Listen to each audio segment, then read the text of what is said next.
कि भाजपा का कार्यकर्ता हूँ और सारी उम्र भाजपा का ही कार्यकर्ता रहूँगा।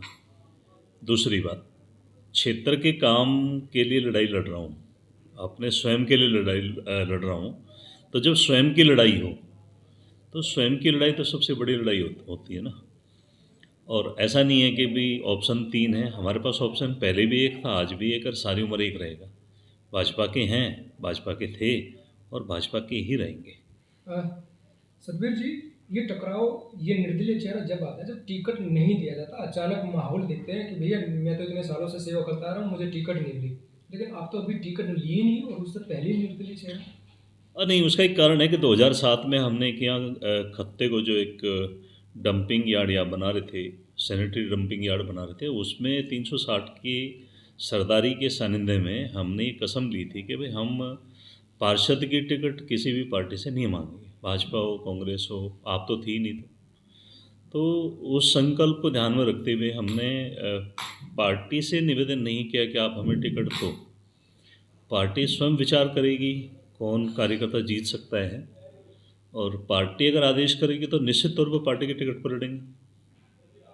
उम्मीद है कि बीजेपी में जा सकते हैं। नहीं, मैं मांगने नहीं जा रहा हूँ टिकट, हम्म, लेकिन मैंने कहा ना भाजपा में हूँ, भाजपा में था और भाजपा में ही रहूँगा।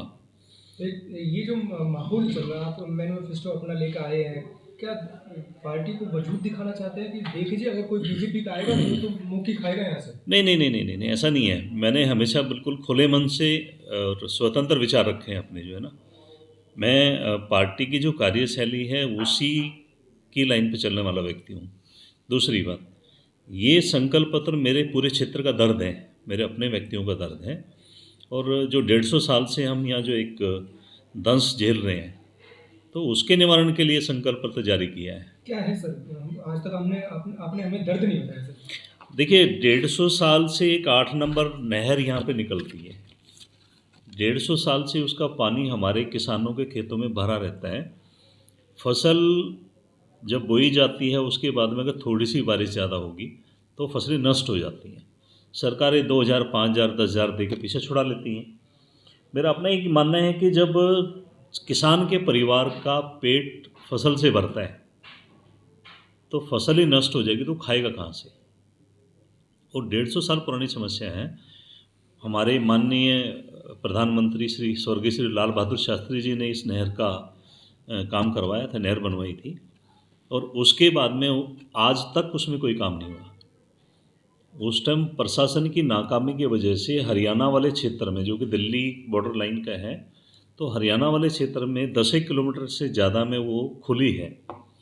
और अभी गुड़गांव का पूरा सीवरेज का पानी उस पूरे खेतों में बह रहा, फैल रहा है। लगभग 50 वर्ग किलोमीटर में वो पानी फैला हुआ है। और इससे नीचे का जो जल है हमारा, वो भी दूषित हो रहा है। आसपास का वातावरण तो खराब हो ही रहा है, पर्यावरण भी खराब हो रहा है। जो अच्छे अच्छे पेड़ तो थे वो नष्ट हो चुके हैं। काबली कीकरें वहाँ पे ज़रूर उसमें खड़ी हुई हैं। तो मेरा भारत सरकार से भी निवेदन रहा है पहले भी, और दिल्ली सरकार से भी निवेदन रहा है कि ये जो हमारी मेन समस्या है, मुख्य जो हमारी समस्या है किसानों की, अभी 15 से 20 साल हो गए सीवरेज का पानी खुले में घूम रहा है वहाँ पे, पूरा खुले में। कितने गांव प्रभावित हो रहे हैं? आप लगा लो कि रावता, गालिमपुर, दोराला, गोमनेड़ा, शिकारपुर, झटीकरा, झुलझुली, सारंगपुर, धर्मपुर, दौलताबाद, खेड़की माजरा, बुढेड़ा और चंदू, लगभग 12 से 14 गांव इससे प्रभावित हैं। माकड़ोला, ये सभी गांव, इनकी समस्या है क्योंकि जो बच्चे पैदा हुए हैं वो जवान हो गए, उनके भी बच्चे जवान हो गए, लेकिन हमारी इस समस्या का निवारण अभी तक हुआ नहीं। राहुल साहब, क्या लगता है कि आम आदमी वो कांग्रेस की लगातार कई साल तक राज रही है, मनमोहन सिंह जी का सरकार रही है, दिल्ली की सरकार पूरी प्रॉपर रही है, ऐसे ही जो है बीजेपी की अब लगातार मोदी जी बैठे हैं, क्या लगता है सर, मंशा नहीं है क्या केंद्र सरकार की इस तरीके से? क्योंकि नहीं, मामला ऐसा एक नहीं केंद्र है, सरकार का है, ये ऐसा दिल्ली सरकार ऐसा का है। नहीं है। जितने भी पूर्व में हमारे यहाँ के जो पब्लिक रिप्रेजेंटेटिव रहे, यहाँ पे जो नेता रहे, एमएलए रहे, एमपी रहे, उनसे कहीं ना कोई भूल हुई है। इस क्षेत्र की अनदेखी जो होती रही है अभी, उनकी अपनी कार्यशैली थी कि भाई यहाँ के हम वो सीधे साधे लोग हैं, हम लोग यहाँ का किसान है बहुत सीधा साधा है, और हम लोग हाथ जोड़ के कोई बात कहते हैं और हाथ जोड़ के यहाँ के नेता उनको सुनाई नहीं देती हाथ जोड़ी हुई बात। तो अभी हमने संकल्प ले लिया है कि इस समस्या को जड़ से ख़त्म करेंगे, चाहे कुछ भी हो जाए, चाहे इसके लिए आंदोलन करना पड़े, हमें यहाँ पे उस पानी के अंदर बैठ के आंदोलन करना पड़े, है ना। और क्योंकि हमने बताया कि हम सीधे साधे लोग हैं, हम रोड जाम तो करेंगे नहीं। हमारा आंदोलन बहुत ही, मैंने पिछली अपनी बैठक में कहा था कि ये जो आंदोलन होगा, ये जो विरोध प्रदर्शन होगा, ये हिंदुस्तान में अपने तरह का अलग अलग ही विरोध प्रदर्शन होगा। सतबीर जी, सरकार इस काम को नहीं कराने में कामयाब हुई, जो मौजूदा पार्षद या विधायक वो नहीं कामयाब हुए, तो फिर सतबीर राव निर्दलीय चेहरा लेकर कैसे कामयाब हुए? सरकार से आपका टकराव हो गया।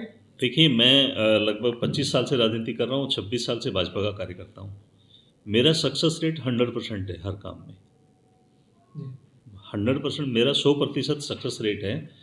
चाहे क्षेत्र की कोई भी समस्या हो, डिपो का उद्घाटन करवाना हो, 25 साल से अटका हुआ था डीटीसी डिपो का, हमने प्रयास करके वो करवाया। जेबीटी यहाँ से ट्रांसफ़र हो गई थी, वो हमने यहाँ पे रुकवाई। यहाँ पे जो सैनिटरी डंपिंग यार्ड बन रहा था, वो हमने यहाँ पे रुकवाया है। जब हम लोगों ने विश्व की सबसे बड़ी भागवत कराई थी, उस टाइम पे माननीय शीला दीक्षित यहाँ की सीएम थी, मुख्यमंत्री थी, और कांग्रेस के जो मेरे मित्र थे, उनकी ये मंशा थी, क्योंकि भागवत के इतिहास में पहली बार बिहारी जी से, वृंदावन से पहली बार भागवत हेलीकॉप्टर द्वारा लाई गई थी यहाँ पे, और उसको रोकने का भी बहुत प्रयास हुआ था। लेकिन हम लोगों ने, ठाकुर जी की कृपा रही, हमारे क्षेत्र के सभी लोगों का सहयोग रहा, तो जहाँ पे हमने वो लैंडिंग स्टेशन जो बनाया था, वहीं पे हेलीकॉप्टर लैंड हुआ। और एक नहीं, यहाँ पे 2 भागवतें हुई, बहुत बड़ी भागवत हुई, जिसमें माननीय लाल कृष्ण आडवाणी जी की, हमारी जो माँ थी कमला आडवाणी जी, उन दोनों भागवत में आई थी। यहाँ पे हमारा देवता वाला, श्री कृष्ण देवता वाला मंदिर है, वहाँ पे लगभग 82 प्रोग्राम किए हैं। जहाँ तक काम करने की बात है, तो भारत कुमार से लेके हिंद केसरी तक हमने दंगल कराए हैं। और जन कल्याण के लिए, हिंदुत्व के लिए हमने 108 कुंडिये महायज्ञ 3 बारी करवाया है, ठीक है। उसके बाद में 2 बड़ी भागवत कराई है हमने। और समाज में जो एक हमारी पंचायत व्यवस्था है, जो कि बिल्कुल एक कहते हैं लोगों के ध्यान से, जो हमारा यूथ है उसके ध्यान से उतर चुकी थी, हमने अपने 20 साल के जीवन में पालम 360 की जो पंचायत है, उसको दोबारा सा खड़ा होने में, घर घर तक वो मैसेज पहुंचाने में कि हमारी जो सामाजिक व्यवस्था है पंचायतों की, हमने पूरा जीवन उसमें लगाया है। उसके बाद में यहाँ की चाहे कोई भी समस्या हो, हमसे जो संभव हो सकता है हम उसके लिए करते हैं।